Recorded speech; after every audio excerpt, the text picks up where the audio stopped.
My name is Sherry Solomon. I am the new National Program Director for the Green Clean in Schools program, and it is my pleasure to represent the Healthy Schools campaign and the Green Clean Schools program.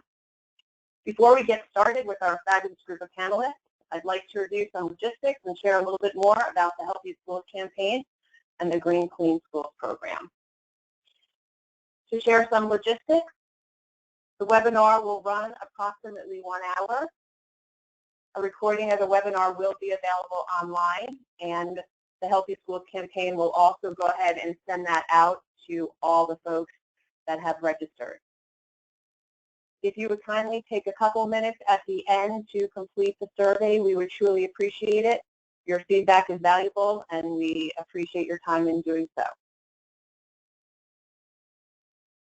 We encourage you to join the discussion. If you are involved on Twitter, feel free to follow us on Twitter at Healthy Schools and tweet #GreenClean to share your thoughts. That's always appreciated, and it's always a wonderful opportunity to get the word out about all the amazing work that the Healthy Schools campaign and Green Clean Schools are doing. Regarding questions, we will allow hopefully about 10 to 15 minutes at the end of the webinar to answer some questions that you may have. So on that note, please feel free to, on the right-hand side, you will see a chat. Go ahead and send that to organizers and panelists or just organizers, and we will field your questions at the end and hopefully have a wonderful opportunity for some exchange between our panelists and you all and get your questions answered. Before we get started, I do want to just share a little bit more about the Healthy Schools campaign, the organization that is hosting this webinar. The Healthy Schools campaign is an independent nonprofit organization based in Chicago, Illinois, dedicated to ensuring that all students have access to healthy school environments where they can learn and thrive. Every child deserves a healthy school. Through community engagement, political advocacy, and educational programs, the HSC works together with parents, teachers, administrators, and policymakers to change schools for the better. Healthy Schools campaign programs focus on the many aspects of the school environment, including nutrition, school design, indoor air quality, physical activity, wellness, and green cleaning practices. Therefore, a core program of the Healthy Schools campaign is the Green Clean Schools program. And over the last decade, Healthy Schools campaign has emerged as a leader in the Green Clean Schools movement, encouraging and supporting schools to adopt green cleaning programs. From reducing carbon emissions to boosting test scores, it is well established that green cleaning brings significant and tangible benefits. A well-designed green cleaning program will help schools stay healthy and help students learn, protect the health of the custodial staff, increase the lifespan of the facility, preserve the environment, and also save money. The Green Clean Schools program provides for a number of great resources as well that I'd love to share with you, and perhaps you can become more involved in our amazing program.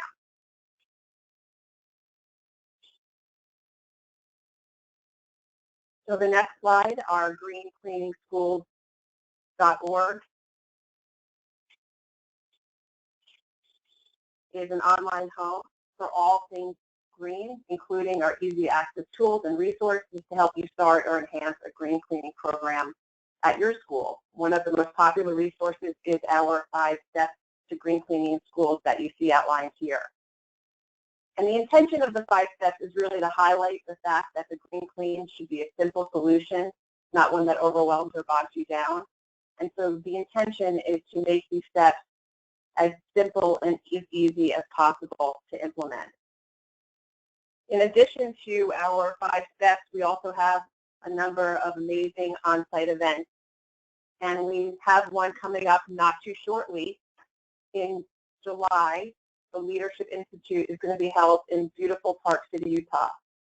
And we will be gathering facility managers, directors from schools and universities across the country, featuring 2 days of training focused on development, the leadership skills necessary to build our green cleaning program, secure buy-in from the top, and lead the movement to new heights with ample opportunity to collaborate and network with your peers and other visionaries in the field.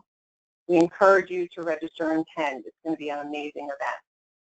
In addition, we also have our other on-site event coming up in September in fabulous Las Vegas, Nevada. The Healthy Schools Campaign Green Clean Program will be presenting the official education track at the ISSA Interclean Convention, which is the biggest trade show in the cleaning industry.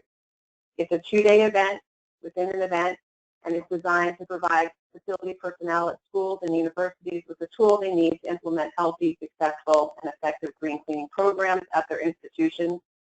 Attendees will enjoy one full day of immersive interactive workshops, panel discussions, and built-in networking events, followed by a full day on the trade show floor. So again, we encourage you to consider attending. If you are attending the ISSA conference, we would love to see you and be part of the Green Clean track.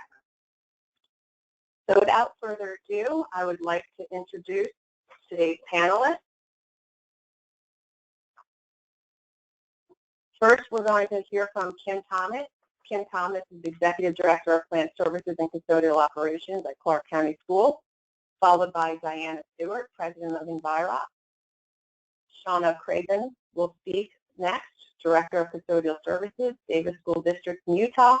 And last, we will have Tracy Washington Enger with the EPA Indoor Air Quality Tools for Schools project. We're super excited to have all of you attend and participate. And if I may now introduce our first panelist, Kimberly Thomas. Kimberly Thomas is responsible for facilities management and custodial operations for the Clark County School District, winner of the Green Cleaning Award for Schools and Universities, honorable mention 2014. Her department has also received recognition for its commitment to green cleaning and sustainability from the Health Schools Network, Environmental Protection Agency, Georgia State Office, and U.S. Green Building Council, Georgia Division. Prior to her role at Clark County, she was the Assistant Director of Services at the University of Georgia Facility Management Division, which won the Green Cleaning Award, Grand Award in 2010. Kimberly also sits on the Leadership Council for the Green Clean program, and we are lucky to have her. So with that, Kimberly, please take it away. Thank you, Sherry. Welcome aboard, everyone, and good afternoon from Athens, Georgia. And I want to just take an opportunity to thank the Healthy Schools campaign for providing a platform such as this one. And I think it's a really great idea. And we have some great panelists in store to share their experiences with you all today. And I definitely hope you ask questions at the end of the program. Just to give you a short snapshot of Clark County School District, we have roughly 14,000 students, about 50% African American, 24% Hispanic. We have about 120 custodial employees, which includes 30 building maintenance, mechanical maintenance, and shop employees under our umbrella for plant services and custodial operations. Our total square footage is slightly more than 2.5 million square feet, and we have about 24 school buildings in our district. Our cleaning supply budget is roughly $275,000. And Clark County is situated about 60 minutes east of Atlanta, Georgia, just to give you a geographical picture of where we're located. And we're home to the University of Georgia. If you are involved at all with athletics, you'll know the University of Georgia Bulldogs.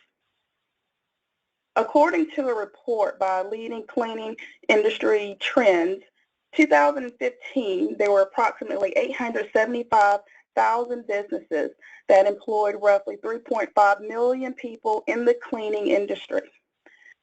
This report encompassed areas of residential cleaning, commercial cleaning, and specialty cleaning. These businesses accounted for nearly $51 billion in revenue. So needless to say, the cleaning industry is not going anywhere. So I really encourage women to take a look at doing whatever you can to increase your role in this industry. Next slide, please.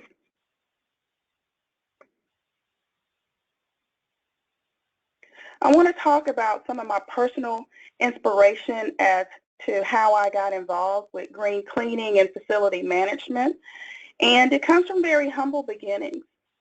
Growing up in North Georgia, where it's pretty rural, you have a lot of farming, small homes, where your neighbor might be a couple of miles away from you.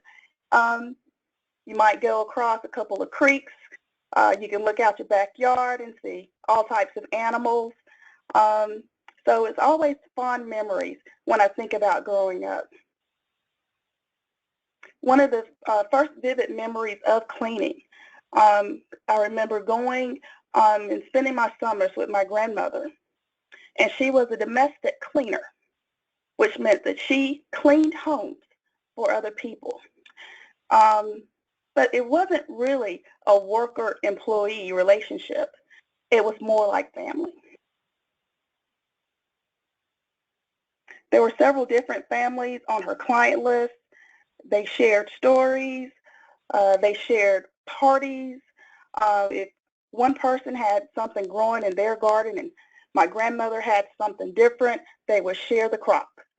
So it was always with a sense of community and mutual respect that I got my first snapshot into the cleaning industry. So as you can see on the slide, I consider myself a grit, girl raised in the South.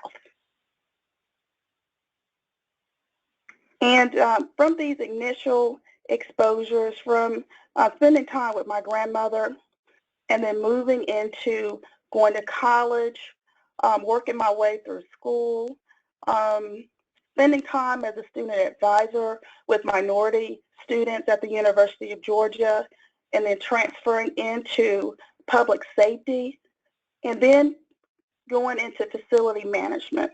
I've been able to work with students in a wide variety of areas. In the last several years at the University of Georgia, in the facility management division, we had an opportunity to work with our custodial department as well as the warehousing, purchasing, and solid waste and recycling. We were very happy to institute quite a number of custodial changes, which led to us winning an honorable mention and later a grand award for a Green Cleaning Award from, as we talked about with Healthy Schools campaign. Some of the challenges that we faced, including for just current issues in dealing with public schools, educational facilities being used more so as community centers, making sure that we have funding, staff, and all of the things that we need to ensure student success from our end on the facility management side. Implementing continuous metrics to determine if our cleaning program is being effective. How do we validate what we do to ensure we're providing a great service? And then budget. Are we being the best stewards of the resources that are provided to us? And we have been very successful at Clark County School District as well. So following some of the things we did at the University of Georgia and bringing those over to Clark County School District has been of a great benefit. The next part, referring to working everywhere, it's just as a woman in this industry or in any industry, all experiences are valuable. And the main thing I would encourage everyone is to never stop using your ears. Really pay a lot of attention to what is not being said. Listen with a keen awareness for how you can use your talent, your special abilities to make a successful impact on whatever program and whichever organization you might be involved in. Next slide, please. And I'll share with you as a final note, why green cleaning for me? One of the notable quotes that I wanted to share is from Margaret Wheatley, and she says, "Every living thing expends energy and will do whatever is needed to preserve itself, including changing." So how do I transfer that quote into what I do on a daily basis? I want to make sure that I try to provide the best commitment for me and my staff to providing healthy facilities for the students and the staff at Clark County School District. With a keen eye towards environmental sustainability, what are the products we're purchasing? Where are they coming from? Do the business relationships value sustainability as much as we do as an organization? Those are some of the things that we look at. Indoor air quality. Are the products we're using doing more harm than we need them to? What are the best resources that we can use for our staff? And if there are issues, how active are we in investigating these things? Workplace safety is important for our staff as well as for the academic staff and the students. Making sure that we're putting out signs, making sure we have a training program that emphasizes safety. And as a final note, green cleaning is the right thing to do. So I hope you have been able to get a little snapshot of why I got involved with green cleaning. Excellent. Thank you so much, Kimberly. That's really wonderful insight. It's really valuable to hear your perspective on the green cleaning movement and your involvement. You've been such a wonderful asset to the Leadership Council and the Healthy Schools campaign. Kimberly really provided the boots on the ground and her perspective.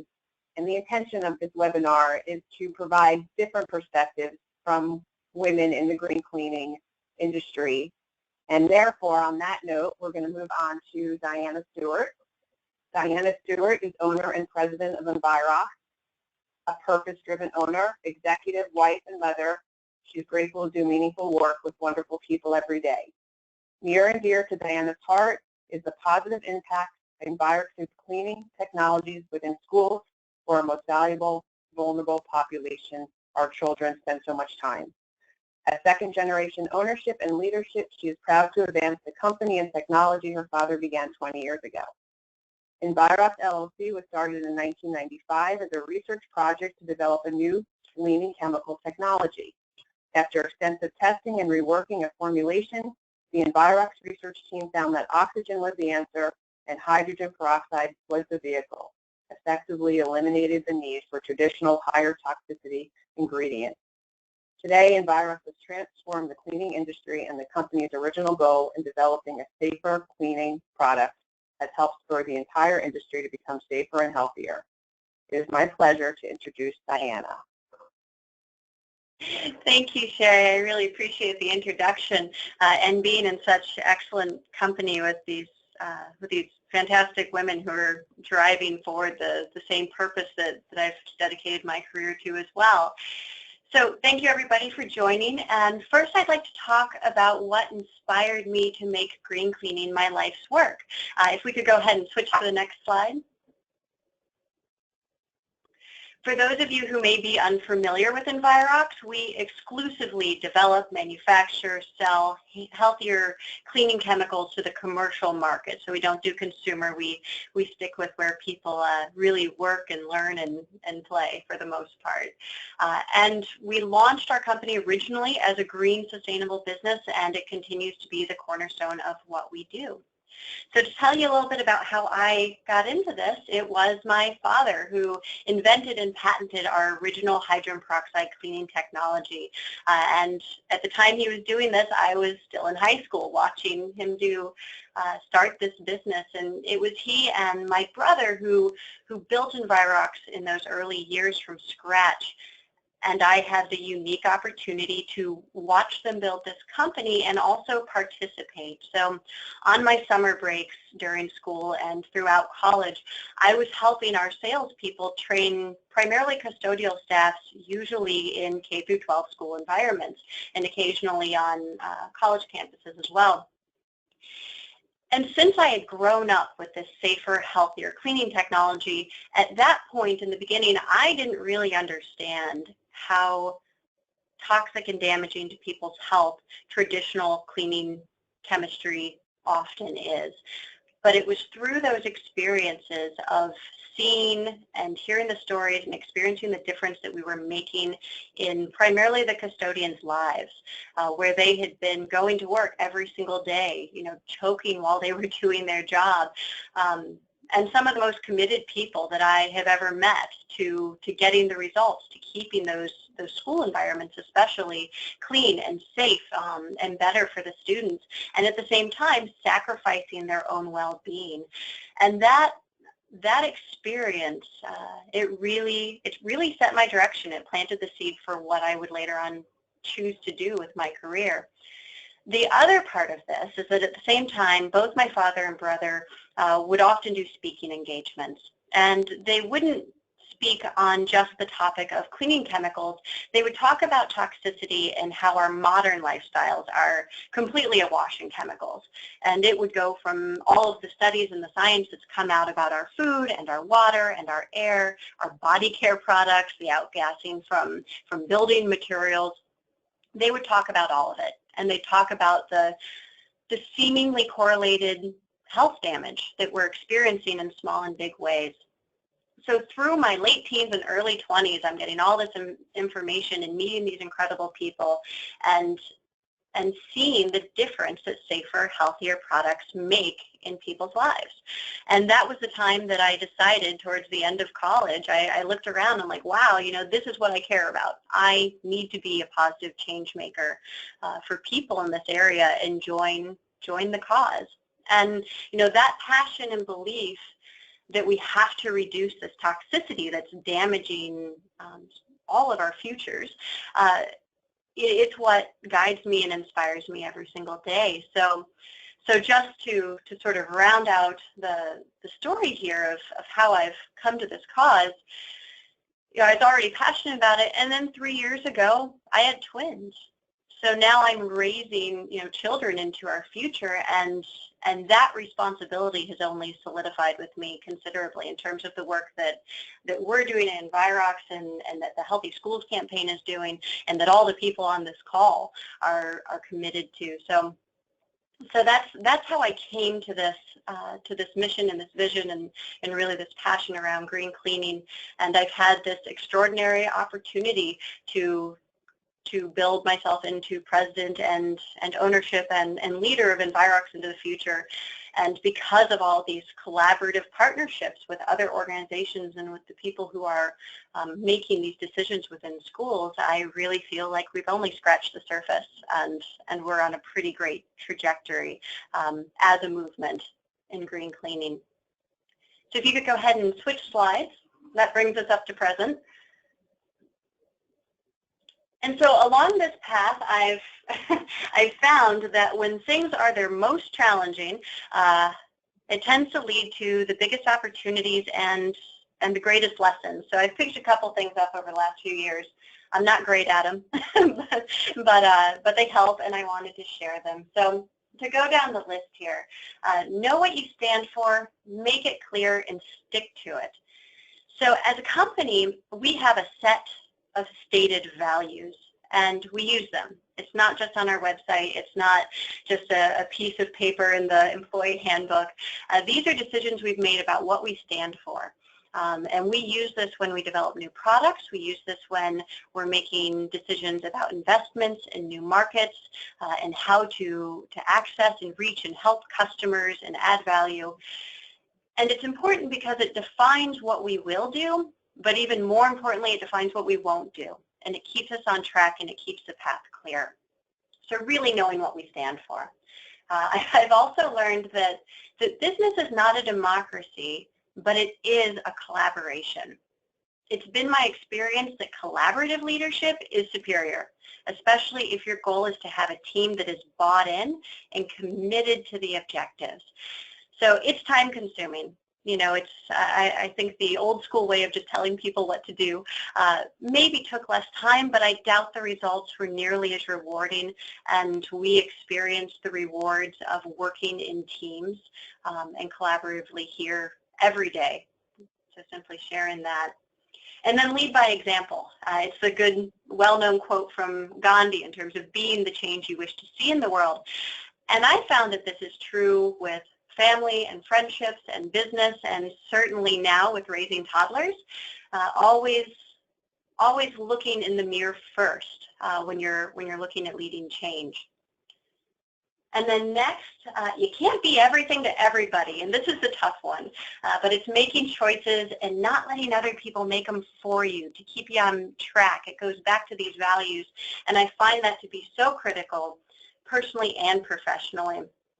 You know, the demands on our time, our talents, our emotions can be completely overwhelming, and I think that resonates even more with us as women in these multiple roles in our lives.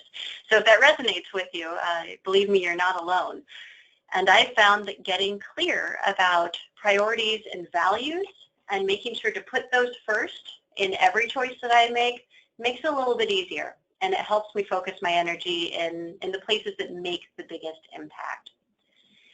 And then the last one is, and certainly not least, is surround yourself with people who you admire and respect. The energy that I get to do what is most important in my life, in business, so much of that comes from the people I surround myself with, and they boost up my ability to stay positive and resilient and keep on reaching for what's next. And I find, especially in the mission of sustainability and green cleaning, staying resilient and always reaching for what's next is mission critical. Next slide, please. So I've talked a bit about what's inspired me on the green cleaning path, and then also some lessons that I've learned. And in closing, I'd like to share with everyone the EnvirOx mission and values. So this is a direct reflection of how my father inspired me. Many of this were his stated values from the very beginning and onset of this company, especially around creating superior cleaning solutions, inspiring people to eliminate toxicity and inefficiency, and reducing resource waste. Those are these three pillars of our company. And the rest of it is really how we create this synergy between our values as a company and making sure that those reflect our personal values. Because, you know, let's face it, we talk about the separation of our home life and our family life and our work life and our spiritual life, but it really is just one life, and we only have a certain amount of time. So the more that we can keep synergy between these things, I know for myself, helps a lot. It helps every day. It helps keep the energy up and the focus, and helps me understand that I can make an impact and am making an impact. But to just go through a few of these that guide us on our way as a company, and for me personally, is, you know, supporting the health and well-being of all people for generations to come, making sure that what we do as a company is in that direction.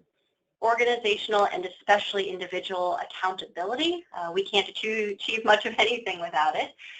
Sustainability is a moving target. It's not a destination. It's always going to be the journey. And education, you know, this is about future generations, and education is a tremendous part of that, and the more that we can support that, not just in our charitable contributions, but the types of environments we create in schools is mission critical. And that healthy living and working environment, that should be a choice and a right for all people, a human right, and we believe that and do everything we can to support it. And then, of course, conserving resources for future generations. You know, we are packaging products, we're using cardboard, we're using plastic, we're shipping things all over the country, and doing that in the most sustainable, resource responsible way possible is also another important thing that we do, that I'm very proud of our entire company focus on this mission and on our values. So I'm incredibly grateful for the opportunity to be in such good company for this very important topic.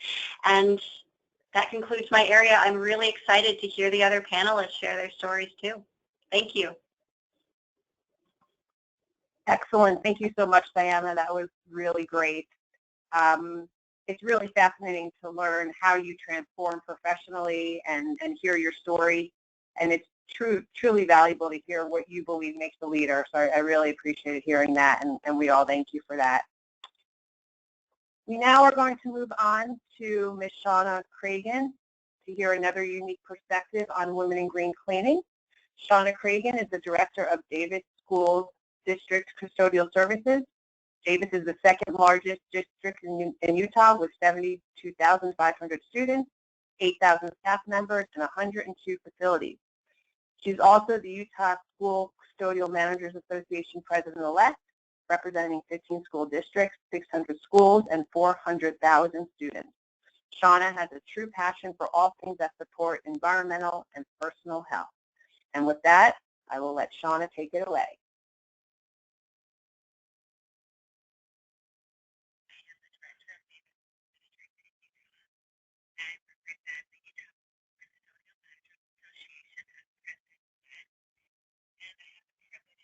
Shawna? I think we're having trouble hearing you.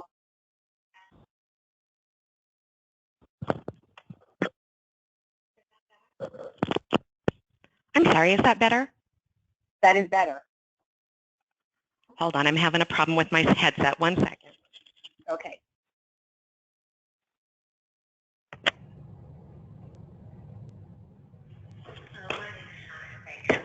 I am the director of Davis School District in Utah. I represent the Utah Schools Custodial Managers Association as president-elect, and I have the privilege to be a spotlight spokesperson for the Indoor Air Quality Division of the EPA. Next slide. I've been asked to answer a couple of questions. The first was, how did I get where I am? For me, this is kind of a funny question. I have been interested in environmental and health initiatives since I was in high school. It started with a Save the Planet Club and just progressed from there. In my late 20s, early 30s, I began to research the correlation between our environment and our health. And based on that research, I implemented significant changes in my personal life. As an example, we haven't used harsh chemicals in my home for probably 10 to 15 years. We always use high-quality air filtration and make sure that it's changed on a very regular basis. We even go as far as to make sure that we have the correct type of plant and the correct number of plants per person based on the square footage of my home in order to create the best possible air quality. We've removed a lot of the indoor air pollutants that people sometimes don't think of, whether that be cleaning chemicals or candles or perfumes, anything like that. We just really don't have in my home. So green initiatives have been a personal passion of mine for about 25 years. Around 10 years ago, I was hired in Davis School District in procurement. And in my role there, I was able to be part of certain projects that brought wind and solar power to some of our schools. I've worked very closely with our nutrition services department to take care of something that's really kind of a personal passion of mine. One of the things that I first noticed when I came to work for the school district was the use of styrofoam trays for serving our meals. We serve approximately 72,000 students daily, 1 to 2 meals. And the idea of that volume of styrofoam going into landfills was really heartbreaking for me. So I've been working with the Nutrition Services Department and the Nutrition Services Director to really get buy-in to changing those styrofoam trays over to something that is recycled and recyclable, even though it is more cost prohibitive, at least in that realm. But recently, I did get a commitment from them, and they have committed to switch over to a recycled tray. So that was a huge personal victory for me, and something I was very, very excited with. About 3 years ago, I was offered the position as Director of Custodial Services for Davis School District, and I really had no idea how much that would put me in a situation where my personal and my professional goals were really the same. My personal values were something that I could live every single day as part of my career, and it's really a wonderful thing. But in the last 3 years, you know, we've made some large changes, we've made some small changes. We've been able to introduce processes that eliminate 90% of the chemical strippers that we use in our school district. We have vastly reduced the pesticides that we use and replaced those, of course, with education and natural methods for removing pests that are much more environmentally friendly. We have replaced standard chemicals with green chemicals in specific school sites and worked to collect the data to prove the validity of those chemicals and those processes. And data is very, very important when you're trying to get buy-in. We have investigated a tremendous amount of green processes and products and have developed a plan to implement significant changes in the future in Davis School District. Next slide. Another question that I was asked was to talk about the challenges that I faced in my career. And honestly, I read this question two ways. Is that the challenges I faced pushing, you know, the green initiative, pushing environmental causes, or is that the challenge that I faced based on my gender? So I have chosen to answer both questions. In response to what challenges have I faced pushing green initiatives, you know, I think 25 years ago, it was very difficult for people to buy into the green initiatives. They had a perception that green products were hard to find, they did not work well, they were not cost effective. They didn't believe that they could really, really work. But I don't think that's as much of a factor anymore.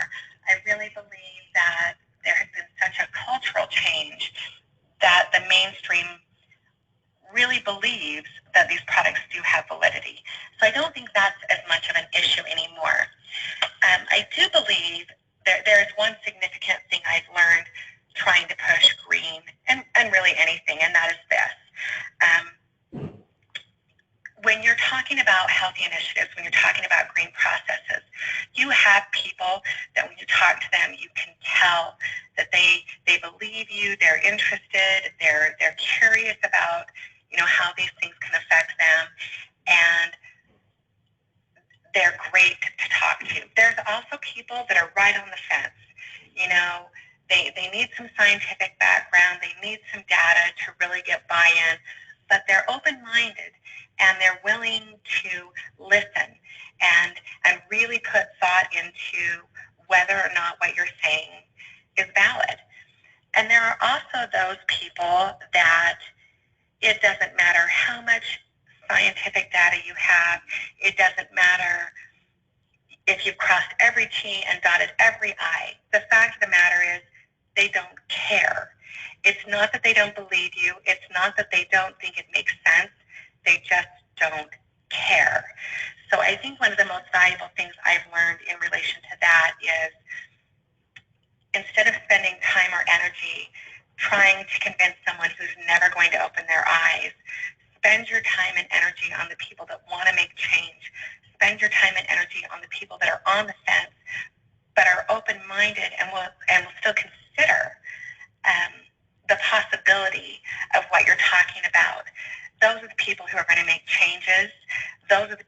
who are going to, be change agents. And the fact of the matter is, those people that are stuck in the dirt and refuse to make movement and refuse to make change, they'll either get forced that way by peer pressure or by legislation sooner or later. But work on the people that are willing to make changes. Work on the people that are open-minded and want to see the validity in what you're saying. If the question is, what challenges have I faced in relation to being a female? This is really kind of an odd question for me because I work in Utah. I work in leadership in an area that honestly, out of all the school districts locally, I would say we have maybe 5 or 6 females in leadership in the majority of the school districts. And we're a small group. However, I had attended a conference with 2 of my female colleagues. It was a Women in Safety conference. And the speaker had talked about some of the challenges that she had faced based on her gender. I had a little sidebar with one of my colleagues, and I said, have you ever experienced anything like this? Have you noticed things like this? And she says, of course I have. I've been in meetings where I felt really devalued, or I've been in situations where something was very important to me and I've been told to calm down or be less dramatic. And I definitely feel, that gender was an issue. And honestly, I was surprised by that. Now, whether I was surprised, I've thought about this a lot. I think there's 1 of 2 reasons that I was surprised. Either that's just not part of the culture of Davis School District. It's just not. I work with wonderful people who have never made my gender an issue, have never treated me badly or differently based on my gender. Or there is something about my personality that has put me in a situation where I have never given treatment like that any attention. I was raised by a single mom who was very, very strong. She worked. She went to school full time. She took care of everything. I am a strong woman because I was raised by a strong woman, and I'm surrounded by strong women, and my children are strong women. And whether it's that I've never been faced with that, or if it's because my personality is such that I just refuse to even pay attention to treatment like that, and for that, because of that, have almost become oblivious if that kind of treatment is happening. I just honestly I've never felt like I was treated differently based on my gender, for one of those 2 reasons. Next slide. As far as why green cleaning, I think green cleaning, honestly, because it's the right thing to do. For me, it's a personal passion. It's just the right thing to do. I don't know why, if something works as well, costs the same, why would we not do it? Why would we intentionally pick a process that's more unhealthy for ourselves, our students, our staff, our community, when we don't have to? There are products, there are processes that are cost-effective, they are effective, they're more environmentally friendly. It protects the health of all of the people that are important to us. Why would we not do it? So for me, the question more is, why not green cleaning? Why would you not try and protect your health? Why would you not try and protect the health of those people that are around you and those people that are important to you and the children of your school district or wherever you are? Why not? There's just no reason for that. And as far as where I see myself in the movement, honestly, I hope I'm a change agent.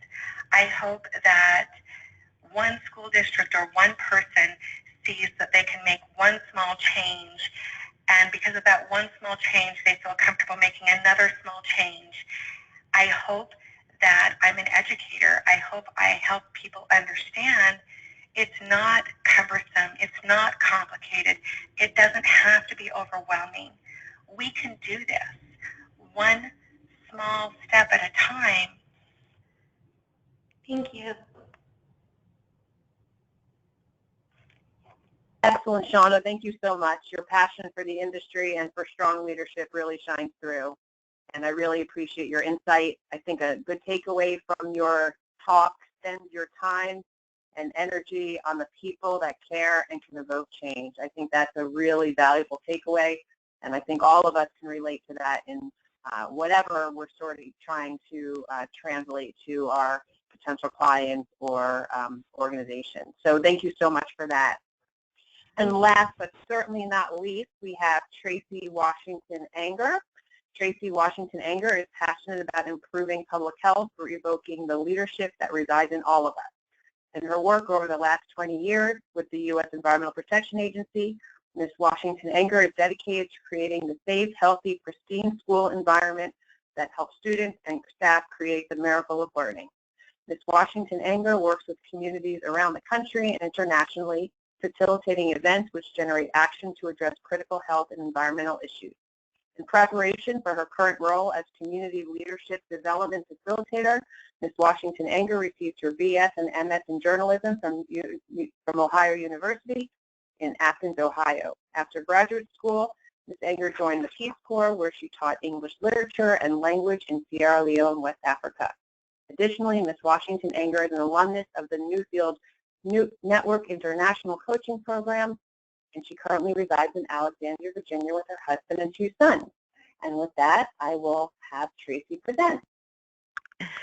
Thank you, Sherry. Thank you so much for that introduction. And I have to say it is such a pleasure to be a part of this panel today. And you're going to hear so many of the things that you've heard from our speakers already resounding in the comments that I have and some of the things that I have to share about my leadership experience with indoor air quality. And so, you know, as you heard from my introduction, I am a career civil servant. And I got to say that, you know, if I can have my first slide up here, my first lessons in leadership really came from a passion for service and a wonder for schools that began in Peace Corps. And so you see here, this is the school that I loved in Sierra Leone, West Africa, when I was serving as a volunteer. And that bottom photo, you see Joseph, who is the head boy, and Martha, who is the head girl. So in addition to being at the top of their class, what being head boy and girl meant was that Martha was the head custodian and Joseph was the head groundskeeper. And as I watched the pride and dignity they had in their duty to keep their school clean, I see that, you know, I feel that pride that they have. And you can see it in those clean white shirts and socks. And this is in a village that had no running water. There was just so much pride in their appearance, in their school, and in the way that they took care of things. And what I learned there is that service is at the heart of all true leadership. I'll take my next slide. So I feel really honored and blessed that my career path led me to the Indoor Environments Division of the US EPA, where I've spent the last 20 years creating clean, safe, healthy indoor environments in the nation's schools that protect the health of students and staff and provide an optimal learning and working environment. And so you see here on this slide some of the tools and the guidance and the resources that we provide. Next slide. And that's really what you'll find on the front of my business card. You'll see there what it is I do. But on the back of my card, that's where you find why I do it. This is my leadership mantra, that I am dedicated to creating pristine palaces of learning. Next slide. So in my role, I am really committed to making sure that everyone understands a lot of the things that you've been hearing already today, that where kids learn is just as important as what they learn and how they learn. And I have experienced that everything from lighting and acoustics to your furniture choices to your cleaning product choices have an impact on learning and on teaching. And so and not just that, but the other thing is I truly believe that the way that we design, build, and maintain our schools is a reflection of how much we respect and appreciate the work that happens in those schools and the people who do it. So it's really important that something beautiful is reflected back to them. Next slide. The other thing that I've come to understand is that, and you heard it a bit in some of the previous presentations as well, is that more and more our schools are becoming what I call student-centered educational homes. So many of the needs of the student and the community are being addressed in the school setting. So for millions of children, it's true, for millions of children in our country, their school is the cleanest, healthiest, and safest place they are going to be all day. So the school is more than just a place where they learn. It is a safety net. It's their sanctuary. This is the place where they are nurtured and nourished in every sense of the word. And that actually brings me to one of my biggest leadership challenges. When schools are facing what appears to be so many competing priorities, it can be a real struggle to get the administrators and other decision makers to recognize that issues which contribute to healthy and safe school environments are mission critical. But you heard it, from Shawna, that this is something that is evolving. Next slide. So as practitioners or supporters of green cleaning, we inhabit that space of creating a healthy school environment, which means that we are leaders in every aspect of the overall mission of schools. It's not something peripheral, it's not a nice to do, it's a necessary thing. And we're not just maintaining the physical environment. We are leaders in protecting occupant health, in improving student academic performance, and in enhancing staff performance. Next slide. So you heard some really powerful messages earlier from Diana about health, and you see some of those things reinforced here. The work that we do in green cleaning and preventative maintenance encompasses just every element of the physical environment, and especially indoor air quality. And the products and processes that we use when cleaning can have a major impact on reducing asthma triggers, and that helps keep kids in school and learning. And it also has an impact on reducing the injuries and the illnesses due to chemical exposures to you and to your colleagues. And so we're in leadership right across the board. Next slide. So a big part of my job over the last 2 decades has been promoting the Indoor Air Quality Tools for Schools Action Kit. And you see it pictured here. The Action Kit is a comprehensive collection of everything you need to know and to do to educate your team and your colleagues about indoor air quality and to implement an effective IAQ management plan. Next slide. So in addition to the kit, we also have a framework that we've put together, and the framework breaks down the process of IAQ management into manageable actions and strategies, and it guides you through each step of the process. So it's like the kit tells you what to do, and we created the framework to help tell you how to do it using these 6 key drivers that deliver continuous improvement. And these are drivers that are very similar that you see in a lot of other work. Next slide. In addition to the framework, the kit also often offers 7 technical solutions, and these are the major IAQ issues that the kit and the framework are used to address in order to create green, clean, and healthy indoor environments in schools. And you'll see that effective cleaning and maintenance is one of them. Next slide. And that we offer some specific strategies for conducting effective cleaning and maintenance while protecting indoor air quality for your occupants. So about half the schools in the country now have what they would call an indoor air quality management plan in place, which is a success for us from where we started. But at EPA, we're really actively working to address that other half that doesn't have an IAQ management plan in place. And so that brings me to the next challenge that I face. And I have to say that when we started this program, one of the things that we thought was that, we had to get to the leaders at the top, right? And that, we had to influence the superintendents and the chiefs of this or that and the executive officers and all of those people are really important. But what we really found was that to be successful in this kind of a comprehensive program, implementing something that is this interconnected required a special kind of leadership. It really required leadership in service. And I have found that women are not only naturally inclined toward that kind of leadership, but we are particularly skilled and expertly adept at this kind of leadership. And I have proof in addition to what you've already heard from the speakers before, and you will hear this echoed in what we found in the literature. So next slide, please. So when I started researching the successful traits of women leaders, an interesting thing surfaced, that the leadership traits that women exhibit were completely complementary to the competencies that we had discovered that you need to implement our program successfully. And so what we discovered was that our program was just rich with all these brilliant, inspirational leaders, some of whom you heard today. So in the literature, we are praised as women for our ability to collaborate and team build. You heard that from Diana. And those are skills that are really required to successfully orchestrate the organized key driver.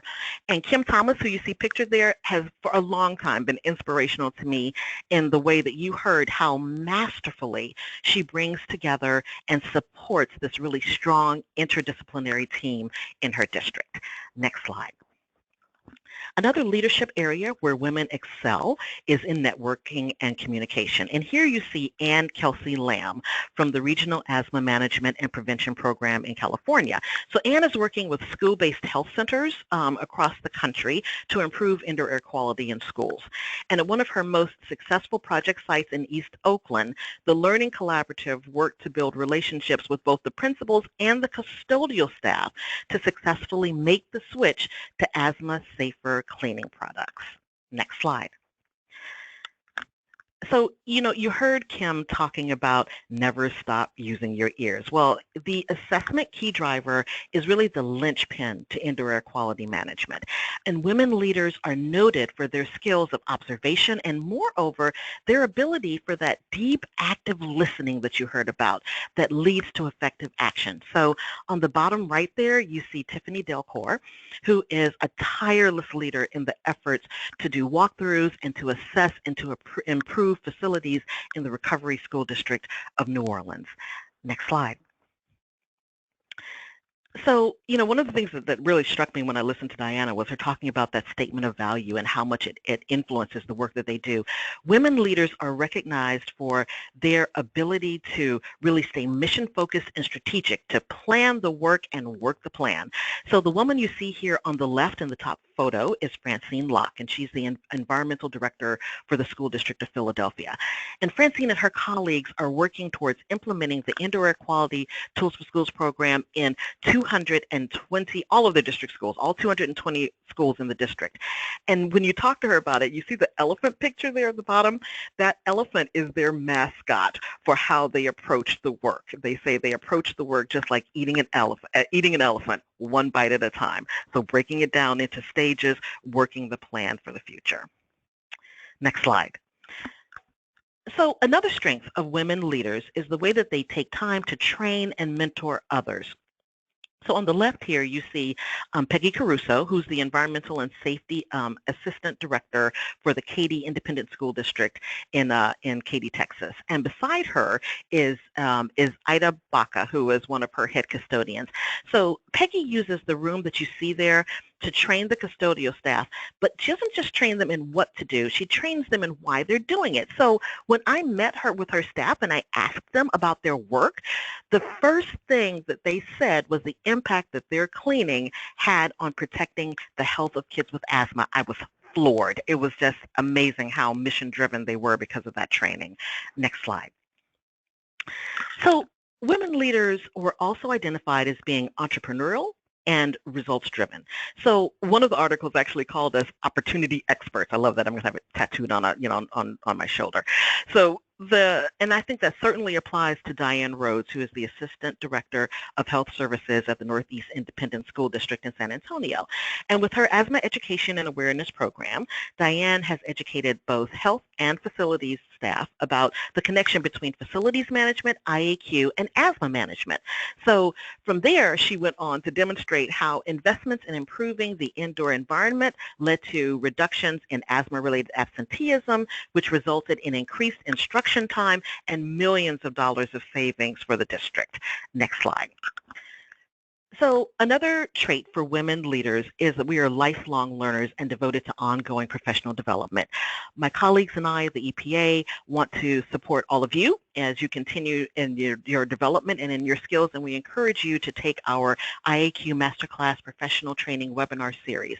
So please visit the website that's listed at the bottom of this slide to gain access to all 10 of those webinars, as well as additional webinars and resources and offerings like the green cleaning webinar that we'll be hosting later on this month, which will feature none other than Shawna Cragun. Next slide. And finally, a reoccurring theme that came up about women in leadership is our passion and our caring. And I think that too often women are afraid to demonstrate the depth of their passion and caring because we see emotion as a weakness. And it's one of the things that came out when you heard Shawna's story about her colleague. And I just want to say that I truly believe that our capacity for emotion is one of our greatest strengths. The Latin meaning for the word emotion means that which sets us in motion. So as women leaders, I implore you to please allow your passion for green cleaning to lead you into action. Next slide. And please accept my gratitude for everything that you do as leaders to create those healthy, pristine palaces of learning. Thank you. Wow, thank you, Tracy. That was amazing. You really have such a wide breadth of knowledge, and we're so appreciative for you to share it with us, your expertise, all the fabulous resources the EPA provides. So thank you so much for your participation. It looks like we're at 3:01. I would love to just have a couple of minutes, if you can bear with us, and just have the panelists answer a couple of questions that have come in. I'm going to have this question go to Kimberly first. The question is regarding disinfectant wipes, and what is your thoughts and what have you done within your school system in regards to teachers handing out disinfectant wipes to kids and asking them to clean their desks? Do you have a policy on that? What we have done, Sherry, in Clark County School District is strongly encourage our instructional division when they send out the, what do the students need to bring back for fall type of list, to take off disinfectant wipes. Now, does that include everyone? Does everyone participate? No, but we have been very happy with the numbers that have diminished as far as having those types of household cleaning products in our schools. And we have strongly discouraged the use of those by talking with principals and by doing building inspections, facility safety checks with our energy and safety coordinator, along with principals and teachers and members of our plant services department as we do annual safety checks. And we try to let them know that these are not the healthiest form of disinfecting, and that we push them towards bringing microfiber cloth in an empty spray bottle, and then we will be glad to fill those with our own green certified disinfectant so that the adults could use those with their microfiber instead of the wipes. And at the end of the school year, if we see any of those products, we remove those from all classrooms. Excellent. Thank you so much, Kimberly. That's very insightful. Shawna, this question is for you. When you had talked about finding folks that care, is it difficult to find people who care? I don't think it's difficult at all. I think 25 years ago, it was very difficult. People just didn't see the value in anything environmentally conscious. But I think now it's much, much easier. I think oftentimes when you start the conversation, people are very, very interested to find out what you've done, especially when they find out it doesn't take more time, it doesn't take more energy, it doesn't take more money. It's just the right thing to do. No, people are very interested now. Interesting. Thank you very much, Shawna. And then the last question, because I know we're out of time, I'm going to field this to both Diana and Tracy. And I'd like to hear more a little bit about your mentorship and your mentors. Who have you had in your life that have been positive mentors to you and provided that positive impact? If we can start with Diana. Yes, absolutely. Well, I had mentioned my father, Patrick Stewart. I'm lucky enough to be in an age where companies are actually passed down to daughters. And, you know, my father never thought twice about really giving me the opportunity to step into his shoes in a lot of ways. So that's a big part of it, but also, you know, the women around me, I mean, I'm inspired by most of the people I know. You know, the people that I work with every single day on our teams, I see them take on new challenges, and, you know, as we push forward as a company, we're consistently taking on things that, you know, we don't necessarily have experience in, but we have the confidence that we can figure it out, and I see that reflected in my team members all over the place. So it's interesting. I'm surrounded by inspiration from so many different people that it's almost more difficult to to imagine who isn't inspiring me these days. But no, in the past, my father continues to be a great supporter, and then, you know, I've been lucky to have amazing women in my life as well. You know, a couple of stepmoms and my own mother who have always pushed beyond what other people thought they could necessarily do, and maybe even what they thought they could do. Excellent. You're lucky to be surrounded by such amazing people. Tracy?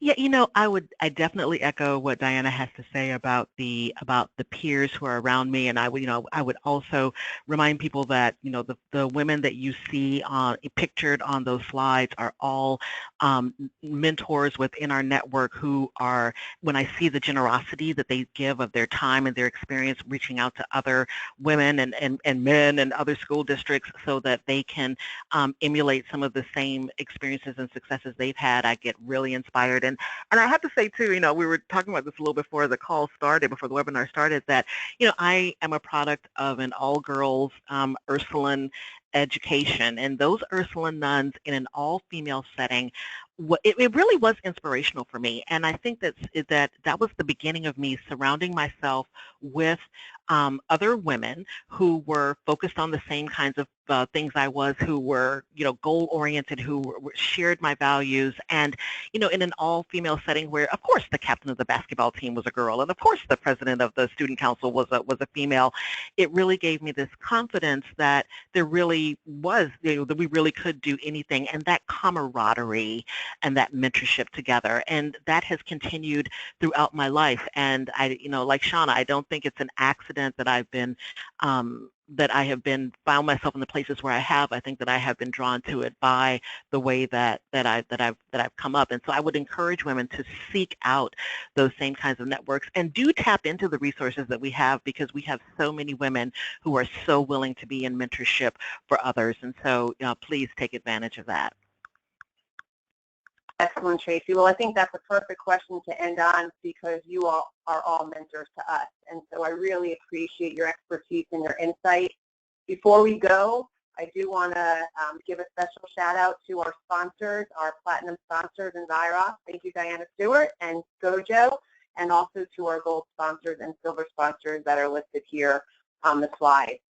We will, as I said earlier, we will be emailing out to everyone who registered the list of the participants, of the panelists, and their contact information. That question was raised, so yes, we will definitely provide that information to you, along with a way to access the webinar. So with that, I want to thank you all very much for your attendance, and thank the panelists again for your expertise, and wish everyone a great day. Thank you. Thank you.